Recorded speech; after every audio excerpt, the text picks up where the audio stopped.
সাফা মারওয়া মধ্যবর্তী স্থানে হাজিদের যে দৌড়ানো হয়, যিনি হযরতে হাজরা আলাইহিস সালাম উক্ত পাহাড়দ্বয়ের মধ্যে দৌড়ে দৌড়ে কার জন্য? ওনার ছেলের জন্য পানি আনার জন্য দৌড়ছে।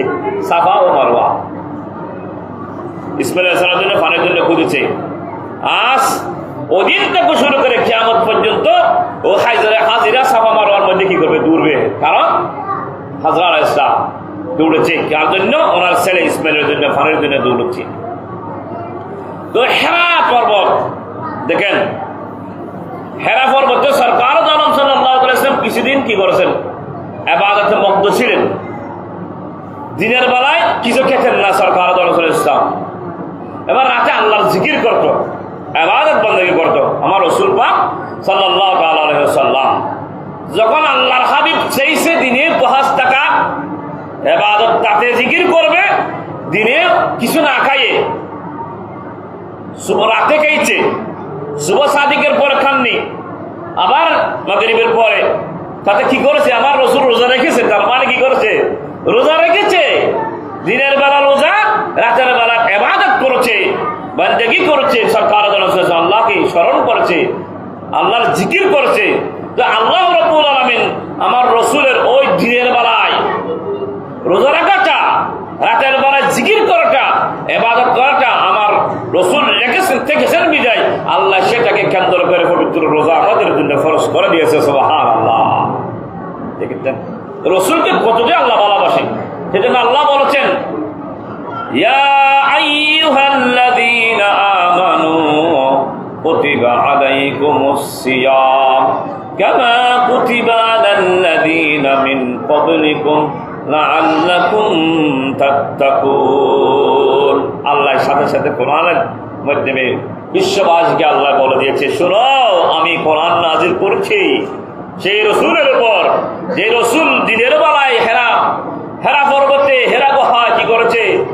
দিনের বেলায় ইবাদত করেছে, ওয়াজ থেকে তথা রোজা রেখে, এবার রাতে আমি রব্বুল আলামিনকে স্মরণ করেছে।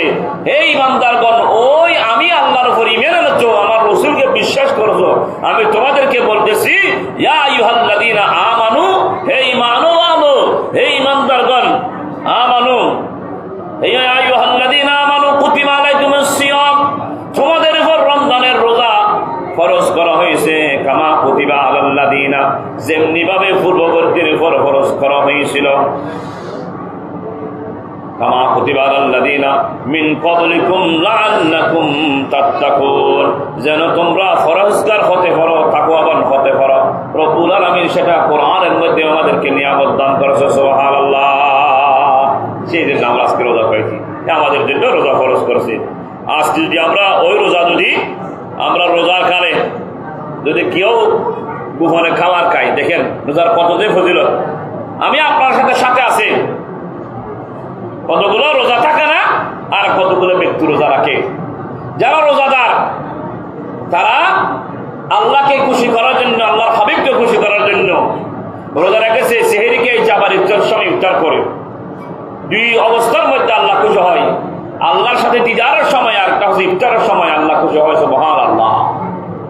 তাহলে যারা রোজা রেখেছেন তারা কি, আপনারা রোজা রেখেছেন, গোপনে যদি কেই ফেলেন, ভিতরের রুমে প্রবেশ করে, খেয়েছেন, আমি মনে করতেছি আপনি রোজাদার, আপনার পরিবার মনে করতেছে আপনি রোজাদার, কিন্তু খাবার দিনের বেলা খাবার খেয়েছেন, কিন্তু দেখেছেন কে? আল্লাহ এবং আল্লাহ রাসূল আপনাকে দেখছে। সুবহানাল্লাহ।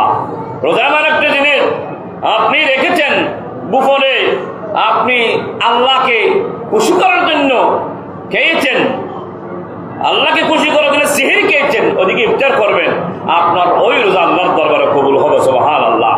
এবার আপনি কাকে ভয় করেছেন? আল্লাহর ভয়ে, আল্লাহর তাকওয়া অর্জন করেছেন। আর যারা রোজা রাখে না, তারা দিনের বেলায় কেউ করে খায়, কেউ দোকানের মধ্যে লাল কাপড়, কালা কাপড় দিয়ে খাবার খায়। আমি প্রায় আজকে 9টার জন্য একদিনে পর্যন্ত পানির পিপাসা লাগেনি, খাবারের ইচ্ছাও লাগেনি, কোনো অনুভূতি নেই। কি রোজা নাকি স্বাভাবিক? অন্য মাসের চাইয়ে এবছরে আমি খাবারও কম খাচ্ছি, করা হচ্ছে এক পিরিয়ড এটুকুই। কিন্তু আমার কি লাগে না, আগে আপনার তারাবির নামাজ শেষ করে রাতে ভাত খেতাম, সেহরি খেতাম, এবছরটা ভিন্ন। তো এখন দেখেন, তাহলে সেহিরি যখন খায় তা কম, বেশিও না। এবার রাতে খাওয়া কেন, ইফতার করি টুকটাক নাস্তা বানি, তাহলে তারপরে আমাদের কোনো পিপাসা নাই, কোনো খিদা নাই। কিন্তু যারা আমি ওদেরকে মেসেজ দিতে যাই, আমাদের ভাইদেরকে, মুসলমান ভাই যারা দোকান বন্ধ করে খাবার খায়, বড় নদী ফিসের দরজাটা বন্ধ করে খাবার নিয়ে ফিরেন নিয়ে খাবার খায়, তাদের আদৌ কি খবর আছে? আল্লাহ একদিন ধরবে। আমি সারা 12 মাসের মধ্যে 1 মাস তোমাদেরকে এমন একটা মাস দান করেছি, যে মাসের মধ্যে 10টিকে রহমতের মধ্যে বিভক্ত করা হয়েছে, আর 10টিকে মাগফিরাত বিভক্ত করা হয়েছে, আর 10টি দিনকে আপনার জন্য নাজাত করা হয়েছে। এই রহমতের মাস, এই মাগফিরাতের মাস, এই নাজাতের মাস পাওয়ার পর যদি তোমরা 11 মাসের মতো করো, তাহলে তোমরা হতভাগা। তোমাদের মতো দুনিয়ার মধ্যে ব্যক্তি, নিকৃষ্ট ব্যক্তি আর মনে হচ্ছে আর নাই। কেন? তোমরা মুসলমানের বড় জন্ম নিয়েছো, তোমাদের জন্য এই রহমতের মাস, মাগফিরাতের মাস, নাজাতের মাস রমজান মোবারক আসছে। তোমরা খুশি হয়ে রোজা রাখবে, ইবাদত করবে, তারাবি করবে, কোরআন পড়বে। কোন মাসের মধ্যে কোরআন 1 খতম আদায় করলে 70 খতমের সওয়াবের কথা বলা হয়নি, 700 খতমের সওয়াব বলা হয়নি।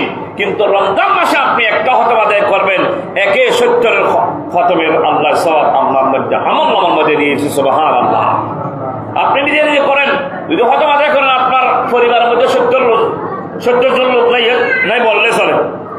70 জন লোক এতেকাল হয় না, আপনার ফজর থেকে শুরু করলে 20 জন হবে, বেশক 10 জন হবে, এতটুকু, তাই না? 30 জন হবে, 50 জন হবে, তো বেশি, এর সেই বেশি হলে।